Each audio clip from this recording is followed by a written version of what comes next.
word has been, I suppose, maybe more headlines than ever over the last while. It really started to come into the fore over the last number of years. It's always been there, but the term and the word and the priority of it. We know it's a very dramatic problem, by the way. It kind of does give the image and the idea of where it's going for. HCI has formalised the definition of it quite a while ago, and the function of determining the organisation's directive and setting objectives. But sometimes it's difficult to read through those definitions to find out what it actually means. We know it's important because it's prioritised everywhere. As Jane mentioned earlier, it's this common theme that we see here as well in our research and development. If organisations don't do well on their governance, their leadership and their management standards, they're not going to do well elsewhere throughout the organisation. And we all know this ourselves. It's inherently what we can see and what we can feel. But sometimes there's a bit of a challenge in trying to figure out what governance actually looks like. What is it? We know roughly that good governance is, as Una said, that nice, warm, fuzzy feeling, and bad governance is, well, things just aren't going very well. But what does it actually mean on the ground? And as providers, what should we be looking to put in place to have good governance? A few things to think about. First of all, it definitely requires knowledge of the organisation. Okay, so that's definitely a must. Do we know what we're doing, and have we clearly defined what services we're providing? Have we clearly defined who our target population is, what our staff are? Do we have a vision in terms of where we're going? Do we know what's coming down the road in relation to the challenges that we might be facing? We know what's involved in communication to make sure that everybody is up to speed on everything that's going on, and we certainly know that it includes involvement. If we very practically try and translate that into an organisation, and we're to look then at governance structures, what do they look like? Jane mentioned earlier, I think it was in your presentation, Jane, about an organisation can be doing very well, and then something can move, or a manager, a care manager, can move out of an organisation, and all of a sudden the ratings deteriorate. A lot of that comes back to the governance structure that's in place, the people in the organisation, but not just the people. Yes, the people in the roles, but how that structure is made up.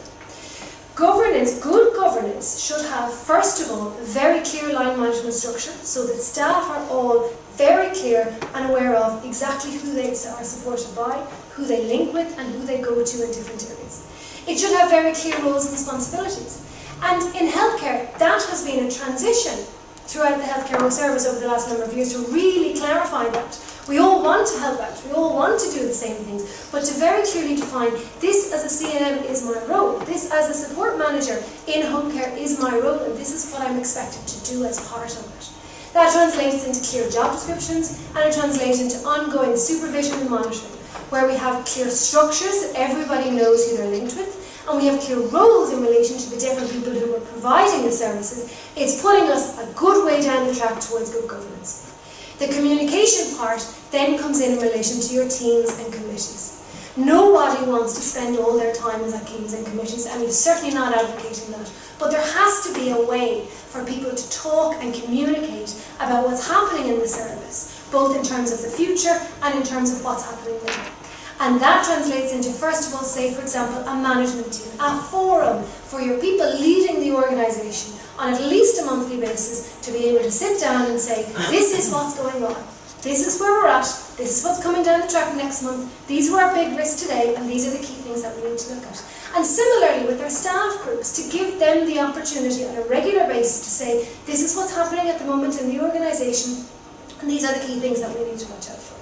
In relation to governance structures, that's what you want to look at. It's line management, it's your roles and responsibilities, it's your teams, and it's your committees.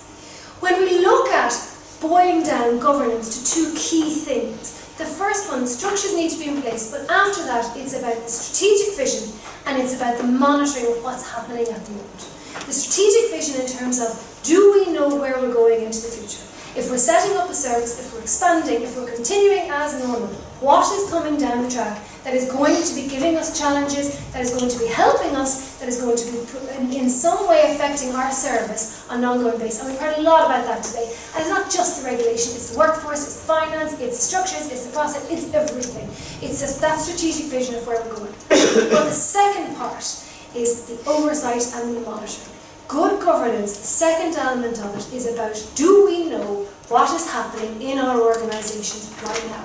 The leaders of those organisations sitting there today asking ourselves the question, how do I know that the teams that are out providing services while I'm here are providing a good, quality of care and service to the people that we're actually providing that service to.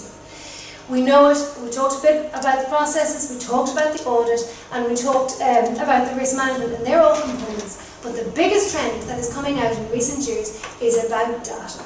It is all about data monitoring and using our data smarter than we have before, using it in a way that's giving us a lot of the information and backing up and supporting everything we're doing. Every quality conference that we have gone to for the last 4 years has had an increasing percentage of the time at that quality conference spent on the utilisation of data and ensuring that it is actually driving good quality healthcare. In addition to that, we know from the hospital groups around the country that they are putting significant time and energy into developing key data sets, which a lot of them publicise on their websites to oversee, to demonstrate how they're monitoring the services that are going on. Data, we all have it in place, but it's now about looking at it to say, what figures should I and my management team be looking at on a regular basis to give me an indication of what's going on? It's not just about, did I have 5 falls this month and last month I had 8, so therefore I know I'm okay. If I look at those 5 falls, can I tell they all happened on the second visit of the day? They all happened in one particular area. They all happened on a Tuesday. What is the information that we're getting from there? If we're looking at that data, it's about correlating it as well. Can we see that when there was a high turnover of staff last month, that actually that led to quite a significant number of complaints, and when we look at those complaints, it turns out that the complaints were because people were arriving later and later to the calls than we expected to. What I would recommend to people from here is, when you are thinking about it, to utilise the information that you have there, but also to make sure that it's as relevant, as timely and as specific as possible. This is the way that we used to see data presented, and we're changing to an awful lot of reports, and this is the way that we're now starting to see it into the future. It's about graphs, but correlations. It's about correlations over time, and trying to see where the changes are, where the trends are, and using that information to pull it to drive the decisions that we're making. We are now in the fortunate position that finally our IT is catching up with where we need it to be. The people who we're working with all use smartphones these days, well, a lot of them do, so they're better able to use technology than ever before. The ability to monitor real-time data is greater now than it ever has been. And in a lot of places it can be quite a change, but if we can, rather than spending a lot of time gathering data, collecting it, reanalyzing it, recorrelating it, by getting it into a system whereby it's easy for us to see it and easy for us to monitor it, and we get it in real time, actually allows us then to use that information to guide some of the decisions that we're actually making.